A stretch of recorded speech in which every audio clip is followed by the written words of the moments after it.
Blaai asseblief saam na Matteus hoofstuk 6 toe. O, 'n belangrike deel vanoggend uit die woord van die Here uit. Dis lekker om in die huis van die Here te wees. Ek wil jou weer eens herinner, ek sal Dinsdagoggend, nie môreoggend nie, Maandag is die pastoor se Sondag, né? Jy geweet, sê ek jou nuwe nuus. Ons hou nie daarvan om te werk op Maandag nie.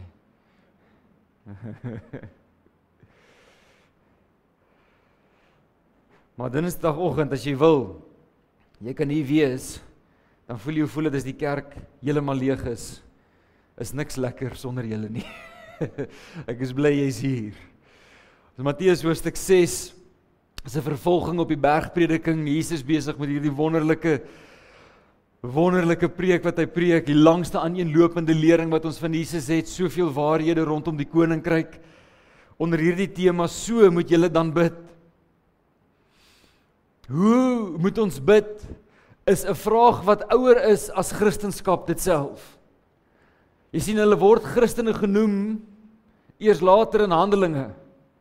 Ons is nog in die evangelies. Voordat Christendom was daar iemand wat gevra het, hoe moet ek bid? Gereeld kry ek hierdie vraag, hoe moet ek bid? Nou moet ek dit sê, dat baie keer wanneer ek hierdie vraag kry, is die vraag so bedoel, hoe moet ek bid om te kry wat ek wil hê? Nou dis nou nie my hart vir vandag nie. Ek wil jou nie probeer tips en triks leer en nuwe formules leer om te kry wat jy wil hê nie, maar ek hoop dat jy hier sal uitloop en omdat jy die Onse Vader regtig goed verstaan, ook sal verstaan hoe om te bid. Ek dink die generasie voor ons het goed gedoen om ons die Onse Vader te leer. Is daar enige iemand wat 'n gehikelde Onse Vader in sy huis het vandag? Is daar nog iemand wat nie meer so baie nie. Facebook het al bietjie meer geword. Maar ek kan onthou die gehikelde Onse Vader in ons sitkamer. Hy was langs die prentjie met die mense wat gebid het, nee, maar dit was great geweest. Maar daar was een uitdaging met die Onse Vader wat gewoonlik begin mense hom in vers 9 wanneer hy sê so moet julle dan bid. Ek wil so een treukie teruggee en sê ek dink moontlik die belangrikste deel, as nie die nie, dan definitief een van die belangrikste dele van die Onse Vader begin in vers 5, nie in vers 9 nie. En ek gaan nie tyd hê om in detail elke een van hulle te behandel nie, maar ek wil hê moet dit hoor, so lees saam met my in vers 5 van hoofstuk 6. Hy sê, wanneer jy bid, moet jy nie wees soos die gefeinstes nie. Hulle hou daarvan om in die sinagoges en op die hoeke van die strate te staan en bid, om deur mense gesien te word. En so daar's niks fout met sinagoge bid, en daar's niks fout met hoeke van strate bid nie, daar is wel fout met gebed, wat mense doen om deur mense gesien te word. Voorwaar ek sê vir julle, hulle het hulle loon weg. Wat bedoel hy daarmee? Hulle het al klaar hulle high fives gekry, omdat hulle bid waar mense hulle kan sien. Hy sê, maar jy, wanneer jy bid, gaan in jou binnekamer, sluit jou deur, en bid jou Vader wat in die verborgene is, en jou Vader wat in die verborgene sien, sal jou in die openbaar vergeld. As jy bid, gebruik nie ydelle herhaling van woorde, soos die heidene dit doen nie. Want hulle dink deur die herhaling van baie woorde sal hulle verhoor word. Nou dis belangrik. Dit beteken nie, ons mag nie vir dieselfde goed vra nie. Maar om te dink, dat baie woorde sal maak, dat God my gebed verhoor, daarin lê die probleem. As jy moet dan nie soos hulle word nie, want julle Vader weet wat julle nodig het, voordat julle hom nog gevra het. En so vers 1 tot en met vers 8, is die fondasie. Dis krities, as ons die vraag wil antwoord, hoe moet ons bid, dat ons vers 5 tot 8 in gedagte sal hou. En dan wil ek jou nou saam nooi, en ek hoop ons gaan hierdie reg kry. Wil jy nie asseblief lekker hard saam met my lees, die Onse Vader waarmee ons so bekend is nie. So lees asseblief saam met my. So moet julle dan bid. Onse Vader wat in die hemele is, laat u naam geheilig word, laat u koninkryk kom, laat u wil geskied, soos in die hemel, net so ook op die aarde. Gee ons vandag ons daaglikse brood, en vergeef ons ons skulde, soos ons ook ons skuldenaars vergewe. Lei ons nie in die versoeking nie, maar verlos ons van die bose. Want aan U behoort die koninkryk en die krag en die heerlikheid tot in ewigheid. Amen. Het beter gegaan as wat ek gedink het. Julle is vrinties waar amazing. En so die eerste deel waar ek met jou wil praat, die eerste punt is 'n voorbereide hart.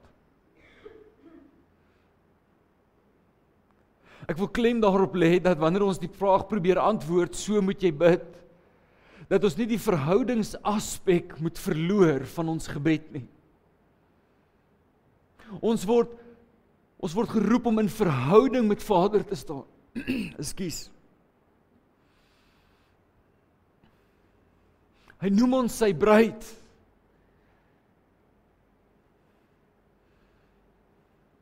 Kan jy imagine, jy wil in verhouding met iemand staan, maar wanneer jy ook al praat, moet jy slegs die formule volg. Kan jy dink hoe aaklag moet dit wees? Kan jy dink ons kom hier by die kerk by mekaar, en daar's presies dieselfde rympie wat ons elke liewe keer vir mekaar sê? Sal dit voel soos liefde? Sal dit voel soos verhouding? Mag dit nie so wees in ons gebedslewe nie. Kom ons probeer liewerster nie vanoggend rympies bepaal nie, maar kom ons probeer die hart agter die Onse Vader snap. En dit begin met 'n voorbereide hart. En so in Lukas 18 het ons hierdie storie van die fariseer en van die tollenaar. Twee uiterstes van die spektrum. 'n Fariseer, 'n godsvreesende man veronderstel om te wees, bekend met die wet, bekend met die woord. Hy weet hoe om die dinge te sê. Hy ken die kerk, as ek dit so kan uitdruk. Hy is getrou in sy gedissiplineerde kant van godsdiens, die fariseer. En aan die ander hand die tollenaar.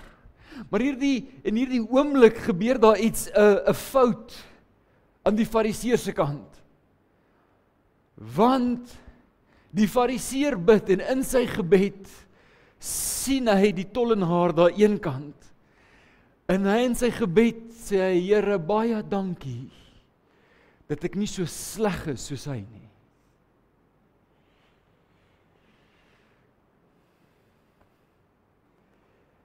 Die tollenaar aan die ander hand, sê die Bybel vir ons, en hy slaan op sy bors. En hy roep uit en hy sê, Here, wees my sondaar genadig. En hoor Jesus se opmerking oor wat hier afspeel. Die fariseer eerste, die tollenaar tweede. Hy sê, en ek sê vir julle, die laaste een, dit is die sondaar, die tollenaar, het geregverdig na sy huis gegaan eerder as die eerste een. Want elke een wat homself verhoog sal verneder word, en hy wat homself verneder sal verhoog word. Voordat ons kyk na die Onse Vader, kyk na vers 5 tot en met vers 8 en sien iets raak. Dat is ek en jy onsself wil verhoog. Of dit is omdat ons trots is op die lewe wat ons leef, op die plekke wat ons bid, of op die baie woorde, weet dat as ons onsself verhoog, sal ons verneder word. Maar as ons onsself verneder, sal ons verhoog word. Ek vind dit baie beter in my approach tot die Here, dat ek deurlopend vrymoedig sal wees. Ek is nie onseker in my identiteit nie. Ek weet, ek is 'n kind van die almagtige God. Maar ek is nooit arrogant nie. Daarom sal jy my nie hoor goed eis van die Here, half asof dit enige uitwerking sal hê nie. Ek is vrymoedig. Ek is spontaan in die huis van my Vader, by die voete van die Here. Maar ek is nie arrogant, soos dit partykeer geleer word deur ander nie. Ek dink dis die beter manier.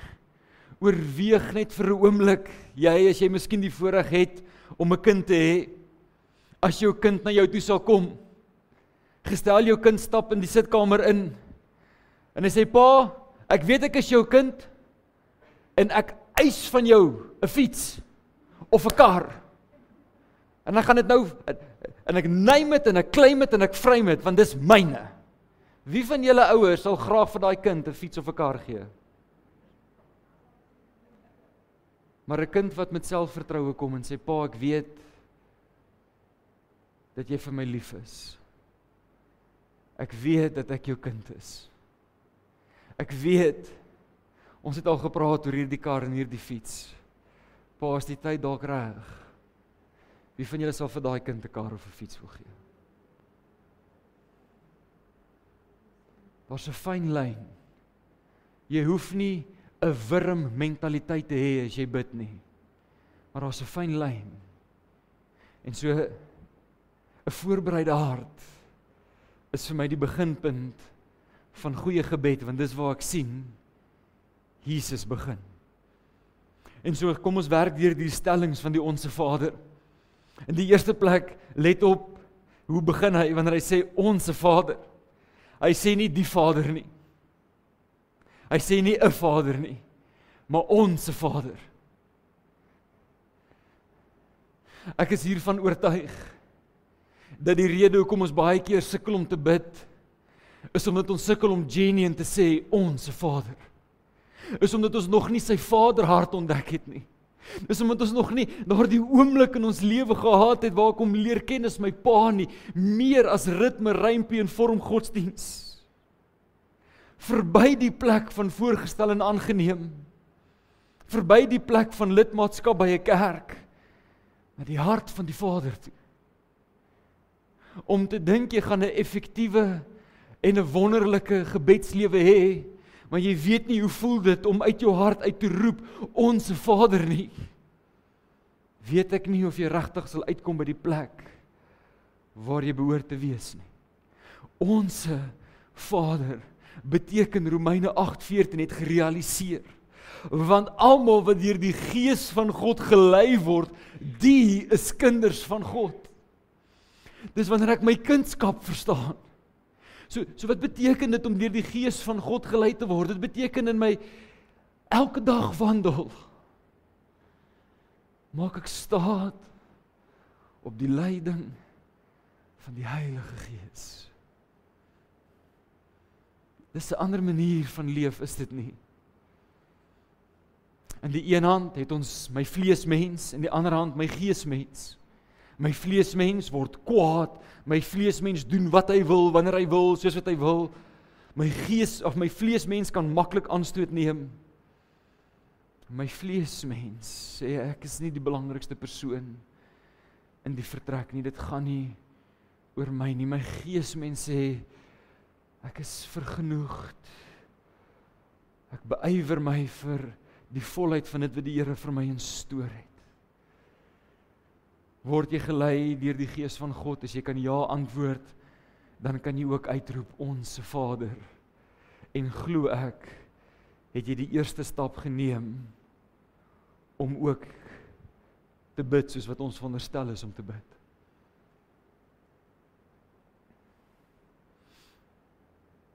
Kerk, besef ons, om gelei te word deur sy Gees beteken om nee dankie te sê vir die wêreld en sy manier van leef. Dit beteken om nee dankie te sê vir wat hierdie wêreld normaal noem en om ja te sê vir dit wat die Skrif ons voorroep. En dan kan ek bid, Onse Vader. Hoeveel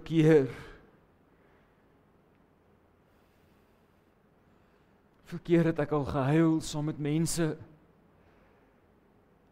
wat ek weet in my hart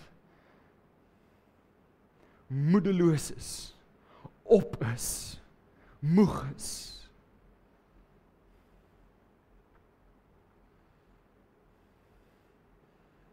Wat nie verstaan, hoekom word hulle gebede nie verhoor nie. En dan nie lank in die gesprek in nie, dan hoor ek, maar eintlik word hierdie persoon regtig nog deur die vlees gelei en nie deur die Gees nie.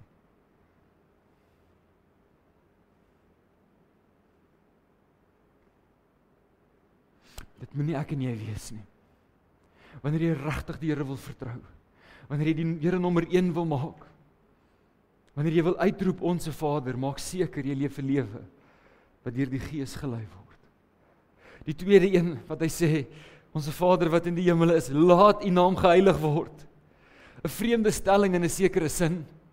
Laat U naam geheilig word, maar sy naam is dan heilig. Ek meen die engele roep tog uit volgens Openbaring 4, heilig, heilig, heilig. Hy is dan heilig. Waarom sal ons bid laat U naam geheilig word? En as jy in 1 Petrus 3 vers 15, dan sien jy daar's ietsiekie daar. Hy sê, maar heilig die Here God in julle harte. So kom ons gee net gou 'n tree terug. Wat beteken heilig? Heilig beteken eenkant gesit, afgesonder. Dis wat heilig beteken. As jy laat U naam heilig, geheilig word in ons harte. Ek en jy, stem ons saam met mekaar, ons kan niks byvoeg of wegvat aan die heiligheid van God nie. Ons is gemaklik met daai stelling. Hy is heilig. En so wanneer ek uitroep, laat U naam geheilig word, wat ek eintlik sê is, mag in my hart U naam weer heilig, spesiaal, besonder, eenkant wees. Mag ek weer in my hart die agting hê vir U naam wat ek veronderstel is om te hê. Wanneer ek bid, laat U naam geheilig word, praat ek van God se posisie vir sy naam in my hart, nie aan hoe heilig hy is nie. Hy is heilig. Mag ek en jy onthou wie dit is met wie ons praat. Hy gaan verder wanneer hy sê, laat U koninkryk kom, en ek moes omtrent die stibeel van die perd intrek, dat ek nie hele preek net hieroor preek nie, want hierdie is wonderlik. Laat U koninkryk kom, Basaleu, en jy kan uitsien, in die nabye toekoms gaan ons 'n bietjie meer koninkryk praat, want ek wil hê dat jy gemaklik word met hierdie koninkryk. En so daardie woord Basaleu beteken koninkryk of heerskappy. So, wat Jesus ons vooruitnooi, is dat ons sal begin bid, laat die heerskappy van God ook kom. Met ander woorde, dit begin met my en hier binne in my.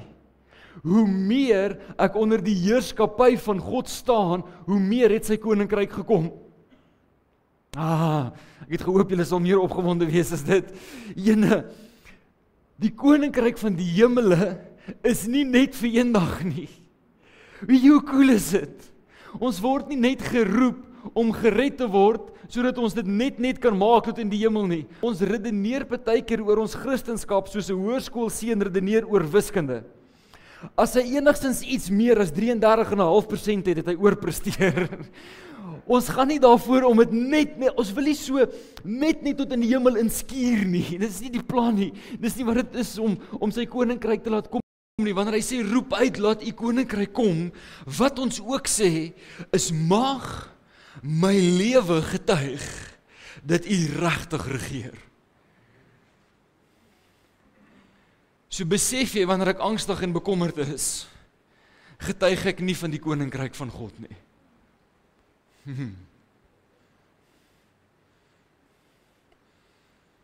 Sy koninkryk kom, en nou word ek tentoongestel vir die wêreld. Kyk, iemand kan vrede beleef ten spyte van moeilike omstandighede. Kyk,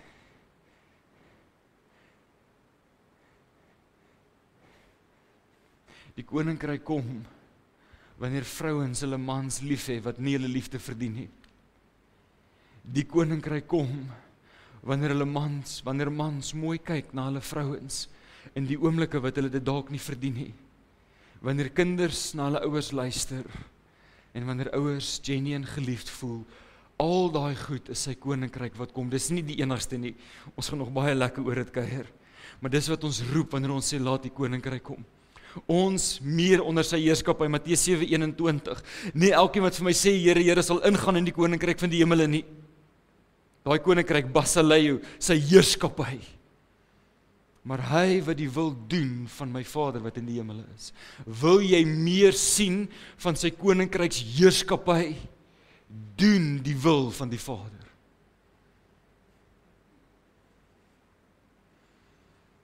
Om versies te leer is wonderlik, asseblief moenie ophou nie. Maar om versies te leef is wat die belangrike deel is. wanneer mense getuig dat jy regtig oorgegee is, sien hulle ook die koninkryk het gekom. Elke keer wanneer Jesus 'n blinde laat sien het, 'n dooie laat opwek het, elke genesing wat Jesus gedoen het, is die koninkryk wat gekom het. En vandag nog behoort dit so te wees vir my en vir jou. 2 Korintiërs hoofstuk 9. Jesus maak hier die stelling in die Onse Vader. Hy sê, gee vir ons vandag ons daaglikse brood. In 2 Korintiërs 9 teken hy vir ons hier die prentjie. En ek wil net hê jy moet die prentjie sien, soos ons bid vir ons daaglikse brood.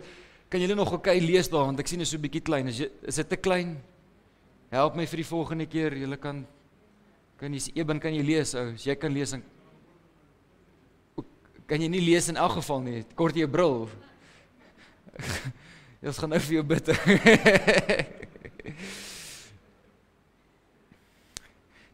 Check hier so, hy sê, en mag hy wat saad verskaf aan die saaier, dit is nou die Here, jy sien hoofletter hy, ook brood verskaf om te eet,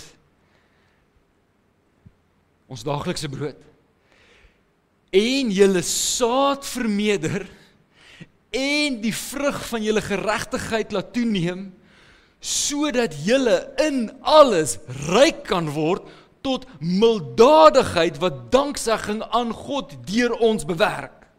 Fokus nou. Fokus. Ek het lank in my lewe, lank, van kleins af, want ek het dit gehoor. Ek het gehoor hoe by die ander ouens, dan sê hulle, Here, ek wil nie baie hê nie.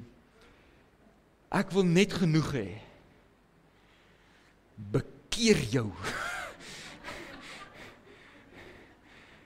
Want 2 Korintiërs, ekskuus, hier is die plan, genoeg daaglikse brood, dan saad om te saai, wat vrug dra en nog maak, hoekom? Sodat jy milddadigheid, wat is milddadigheid, Lexie, weet jy? Jy sien, dis te groot Afrikaanse woord, ek het geweet, dit gaan op die jonges. Wat is milddadigheid? In oorvloed, dat jy kan in oorvloed weggee, want dit doen iets, hoor mooi wat doen dit, dit bewerk dankbaarheid teenoor God in ander. So hier's wat ek nou bid. Here, ek wil asseblief alles hê wat U vir my instoor het. Alles wat U vir my instoor het, wil ek graag hê. En ek hoop is baie. As dit te veel is, dan staan daar so lelike ding op wat ons noem 'n liefde vir geld. Dit verheerlik die Here nie. Maar kerk, daar het 'n fout gekom. In ons poging om nie lief te wees vir geld nie, het ons onsself in armoede ingedompel na so vlak toe wat ons nie meer kan weggee nie. As jy nie kan saai nie, is daar iets wat jy nog nie het nie, wat God vir jou instoor het. God wil hê jy moet genoeg hê, sodat jy hoe onbillik sal dit van die Here wees om vir ons te sê, gee vir die armes, maar hy gee nie vir ons genoeg om vir die armes te gee nie. Dit maak nie sin nie. Moet asseblief God nie in 'n boksie sit nie. Moenie 'n liefde hê vir geld en dit najaag nie, asseblief nie. Maar moenie met jou woorde en jou gebed. So dis waar dit met die hardste gebyt het. Is na 'n maand, sê ek vir Karel, ek sê, jene, dit irriteer my so. Ons maak dit letterlik, ons het letterlik net genoeg. En toe ek dit sê, toe besef ek, maar dis wat ek altyd bid. Ek bid altyd, Here, ek wil net genoeg. Bid asseblief saam met my. Ek nooi jou uit. Bid saam met my. Vader, ek wil asseblief alles hê wat U vir my instoor het. Nie alles wat ek wil hê nie. Nie my ambisie nie. Nie my hoë drome bo U wil nie. Nooit nie dit nie. Maar die volheid, sodat ek dankbaarheid teenoor God kan kweek in ander. Ek wil die vermoë hê om te kan goed wees vir die ander.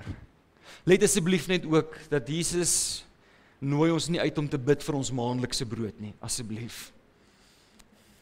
Daar is nie iets soos maandelikse brood nie. Daar is daaglikse brood.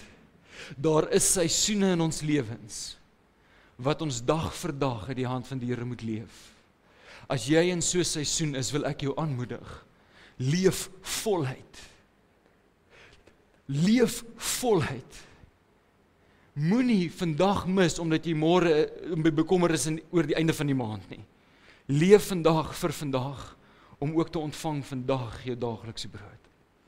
Jakobus 1 vers 13 help ons om versoeking te verstaan, want ons Vader sê vir ons, lei my nie in die versoeking nie. Nou hoor wat sê Jakobus 1:13. Hy sê, laat niemand as hy in versoeking kom sê, ek word deur God versoek nie. Want God kan deur die kwaad nie versoek word nie, en self versoek hy niemand nie. Ok, nou het ons 'n probleem. Hoekom sal die onse Vader vir my sê, lei my nie in die versoeking nie, en Jakobus sal vir my sê, maar God versoek niemand nie. Ok, so nou, kyk, eksegese. Nee, daar is die mooi term. Gaan soek en kyk, want iewerster is daar iets aan die go.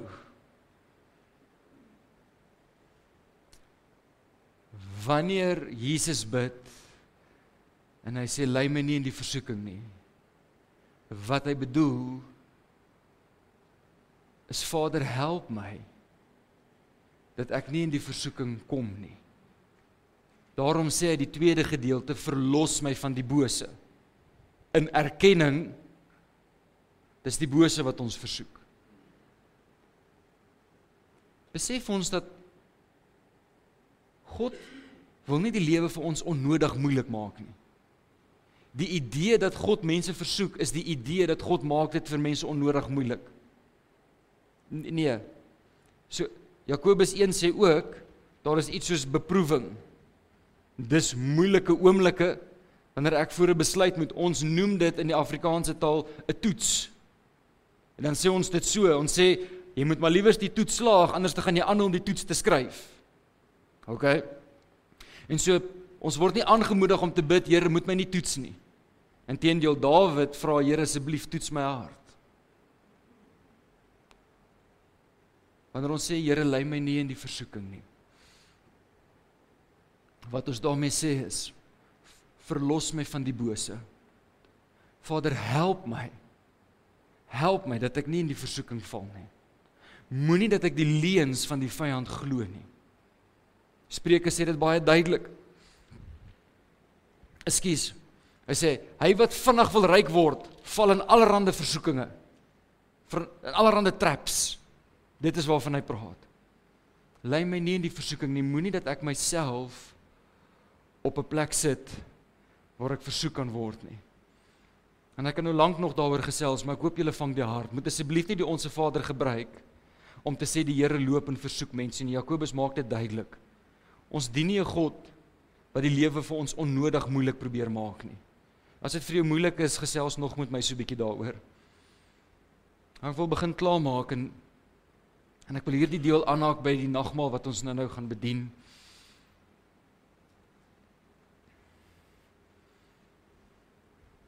Sy vergeef ons ook ons, vergeef ons soos ons vergewe. In die begin van die jaar, toe ons net hier gekom het, ek hoop julle kan die Sondag onthou saam met Stas, het ons baie hieroor gepraat. Vergifnis is vir Jesus so belangrik, dat toe hulle hom vra om te bid, toe sit hy dit deel as die gebed, die modelgebed. Ons moet gereeld bid, Vader, vergewe my asseblief, soos ek ander vergewe. Ek wil graag net klem lê op die ritme, ek wil net hê jy moet die volgorde reg hê. Kolossense 3:13 sê, verdra mekaar, vergewe mekaar. En as die een teen die ander 'n klag het, soos Christus julle vergeef het, so moet julle ook doen. Ek wil net hê jy moet die ritme sien, want hier's iets aan die gang wat gebeur. Hier's 'n sirkel. En die initieerder van vergifnis is Jesus Christus. Hy is die een wat jou eerste roep, wat uit die grootheid van wie hy is en uit sy liefde, kies hy om jou te vergewe. Hy neem die inisiatief. Hy sê in Kolossense 13, soos Christus julle vergewe het, vergewe julle ook nou mekaar. Jesus was eerste. Nou dat ons vergifnis ontvang het, het ek en jy 'n keuse. gaan ons dan nou vergewe of nie? En hoe ons dan kies om te handel met die vergifnis waarmee ons vergewe is. As ons dan ander vergewe is, dan sê hy verder, hy sal ons dan ook vergewe. Julle is met my. Kies ons dan om nie te vergewe nie, dan sê hy sal ons ook nie vergewe nie. Ek wil hê met 'n duidelike prentjie rondom vergifnis. Vergifnis beteken nie die ander ou was reg en jy was verkeerd nie. Vergifnis beteken nie dat ek en jy moet bly in dieselfde verhouding staan met mense waarin ons was nie. As jy al ooit uit 'n baie slegte huwelik uitgekom het, sal jy verstaan dat vergifnis vra nie van jou om weer te trou met daardie persoon nie. Maar die Bybel vra van jou om genuine te vergewe, sodat Christus jou ook kan vergewe. Vergifnis begin by die nagmaaltafel, wat ons herinner aan die kruis. Dis net deur die kruis wat ek en jy regtig kan vergewe word. Dis vanweë die offer aan die kruis wat ek en jy genuine vry kan wees, en ek wil jou regtig aanmoedig. Hier is hope getuienis, net in hierdie gebou, van manne en vroue wat genuine die vryheid ervaar het van genuine vergifnis. Ek wil jou aanmoedig. Jy het nie nodig om met daai las te loop nie. Jy het nie nodig dat jou lewe gereüneer word as gevolg van die swak gedrag van ander nie. Vergewe asseblief. Vergewe baie, vergewe vinnig, vergewe opreg. Kry dit uit jou sisteem uit. Maak klaar met die dinge waarmee jy moet klaarmaak. Dis ook deel van hoe ek en jy gereeld moet bid.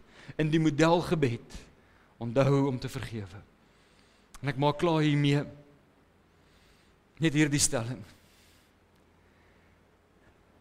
In baie opsigte vir my die hoogtepunt van die Onse Vader. Die een gedeelte wat ons nooit uit die oog uit moet verloor nie. As jy want aan U behoort die koninkryk en die krag en die heerlikheid tot in ewigheid. As jy bid, hoop ek dat jy jou gedagtes en jou hart en jou oë hemelwaarts sal draai, nie omdat die Here iewerster in die blou lug bly nie, maar omdat hy soveel groter is as wat ons kan dink. Omdat hy by vermoë is om te doen dit wat nog nie eens in my en jou hart opgekom het nie. Hy is 'n almagtige God. Imagine vir 'n oomblik die heelal. En al wat hy gedoen het, is hy het net gesê. It's crazy. En hierdie God, wat dooies opwek en blindes laat sien en dowes laat hoor, roep my en jou en hy sê, as jy wil, jy mag bid, Onse Vader, of dan nou Abba Vader, of dan nou my Vader. Ons word genooi na daardie verhouding toe. Want asseblief nie bid asof God jou chommie is nie. Hy is nie ons speelmaatjies nie. Let op in die klas. Met wie is jy besig om praat? Mag dit jou vul met geloof, want hy's groot. Mag dit jou vul met gesonde vrees, want hy's groot.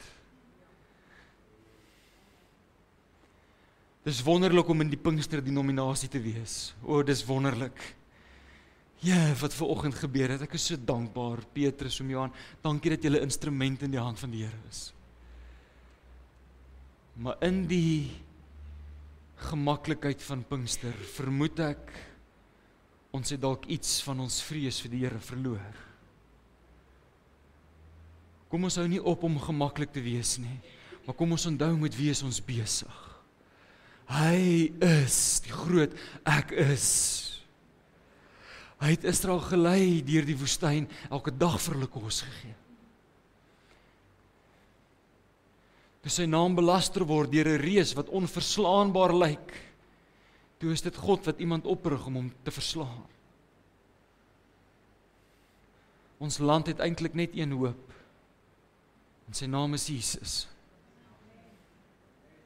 Mag ek en jy vashou aan hierdie woorde, want aan U behoort die koninkryk en die krag en die heerlikheid tot in ewigheid.